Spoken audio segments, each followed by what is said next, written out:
देव के खिलाफ भाजपा नहीं बल्कि उनके पार्टी के लोगों का है आरोप। तृणमूल सांसद एवं अभिनेता देव के खिलाफ उनके पार्टी के लोगों ने ही आरोप लगाया है, जिसकी जवाबदेही तृणमूल की बनती है। आरोप लगाने में भाजपा दूसरे नंबर पर है।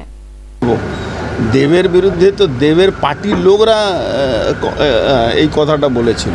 এবার ওনার তো পার্টিকেই জবাব দেওয়া উচিত। ওনার ওখানকার যিনি সভাপতি ছিলেন, যাকে দেবের কমপ্লেনে সরানো হলো রাতারাতি, তো এই প্রশ্নটা উনি তুলেছিলেন কি উনি ক্যাটেল স্মাগলার সঙ্গে যুক্ত আছেন, উনি অমুক লোকের পয়সা ওনার কী নাম আছে ওর এনামুলের পয়সা ওনার কোম্পানিতে খেটেছে, এটা তো ও বলেছে।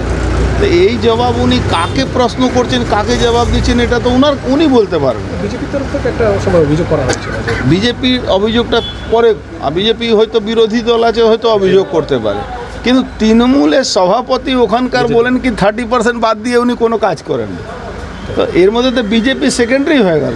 ফার্স্ট তো হলো তৃণমূলে, যাকে দল থেকে উনি তাড়িয়ে দিলেন দিদিমণির সঙ্গে কথা বলে। তো এটা তো অদ্ভুত ব্যাপার আছে, নন ব্যাপার আছে।